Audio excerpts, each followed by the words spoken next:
तूने अपने मन से उसे दे दिया, तब उसके पास कैसे रहता? हम क्या करें इसमें।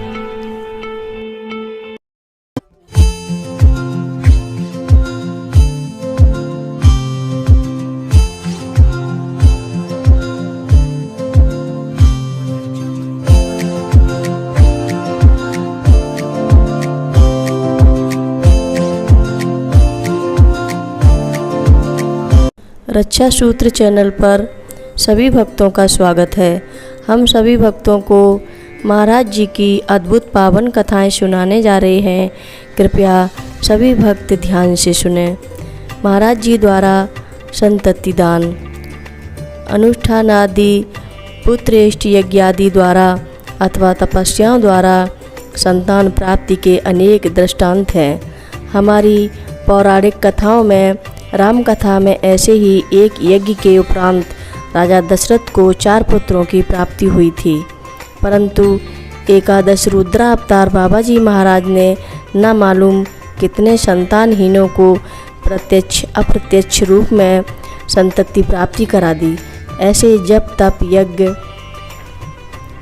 अनुष्ठान आदि के बिना ही, और आज तो उनके तत्वपीठों एवं हनुमान जी मंदिरों में जाकर भक्तिपूर्वक प्रार्थना करने पर भी निसंतान माताओं की गोद पूर्ण हो जाती है।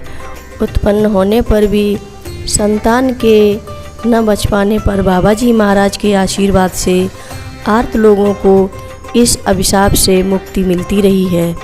सिकुआबाद के श्री बद्री विशाल स्वयं ऐसी लीलाओं के सबसे ज्वलंत प्रमाण हैं, जिन्हें मृत हो जाने पर भी बाबा जी ने पुनर्जीवित कर दिया था।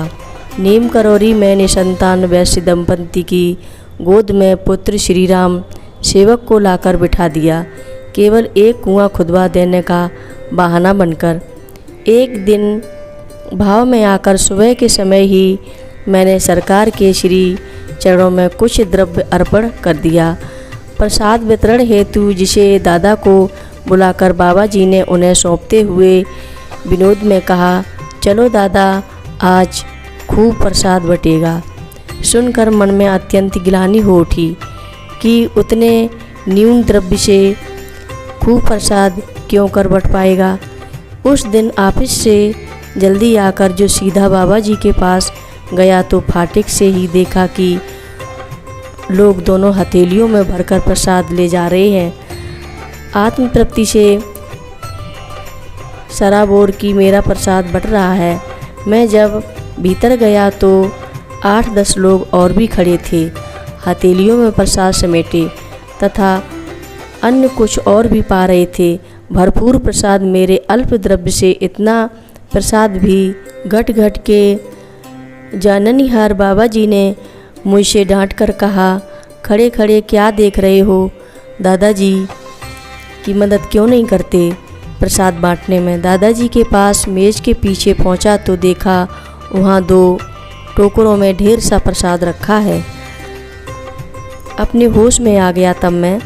अब मुख्य तथ्य इस लीला का यह है कि वहाँ जंगलात विभाग का जो एक अफसर अपनी पत्नी के साथ, जिसकी गोद में 2-3 माह का एक बच्चा था, बाबा जी के श्री चरणों में बैठा था। निसंतान था। 6-7 वर्ष के विवाह उपरांत तथा कई प्रकार के उपचारों के बाद भी और पिछले ही वर्ष महाराज जी ने उसे पुत्र प्राप्ति हेतु आशीर्वाद दे दिया था। बाबा जी महाराज के इस अमोघ आशीर्वाद के फलस्वरूप उसे जब पुत्र रत्न की प्राप्ति हुई तो वह अपनी कृतज्ञता व्यक्त करने इतना ढेर प्रसाद लाया था अर्पण करने। वही प्रसाद मुक्त भाव से अब बट रहा था और संध्याकालीन दरबार में भी बटा। बाबा जी को सब पता था ही, इसलिए सुबह ही कह बैठे थे, आज खूब प्रसाद बटेगा। एक बार फिर श्री मनोहर लाल शाह जगाती इलाहाबाद में एक प्रसिद्ध कैटरर हुआ करते थे। धन दौलत भी बहुत थी। पास में विशेष बात उनमें यह थी कि केवल ज़रूरतमंद की ही नहीं वरन किसी की भी वे हर तरह से मदद करते थे। छोटा मोटा भंडारा तो उनके घर नित्य ही होता रहता था। विशेषकर माघ माह में और जुलाई में कॉलेज यूनिवर्सिटी खुलने पर भी जब उत्तराखंड एवं अन्य जिलों में साधनहीन विद्यार्थी प्रवेश हेतु आते, बाबा जी इन्हीं गुणों के कारण उन पर प्रसन्न थे। यद्यपि जगाती जी स्वयं उनके प्रति पूर्णतः समर्पित न थे, परंतु वे निसंतान थे। अपने भाई गोपाल के बच्चों को लेकर ही संतुष्ट थे। एक दिन बाबा जी ने उन्हें एक फल दे दिया, यह कहकर कि इसे अपनी पत्नी को खिला देना, लड़का हो जाएगा। तब जगाती जी 58 वर्ष के करीब उम्र प्राप्त कर चुके थे और पत्नी भी 50 वर्ष की हो चुकी थी। फल तो ले लिया उन्होंने, पर सोचा अब संतान लेकर क्या करूँगा इस ढलती उम्र में। गोपाल के बच्चे हैं ही मुझे संतोष देने को। और फिर पास बैठे अपने मित्र की तरफ इशारा कर कहा, इसके भी संतान नहीं है और ये बहुत चाहते हैं बच्चा, इन्हें दे देता हूँ। यह कहे शिव बाबा जी ने कहा, तू चाहता है तो दे दे। और उन्होंने वह फल अपने उस और भी अधिक उम्र वाले निसंतान मित्र को दे दिया।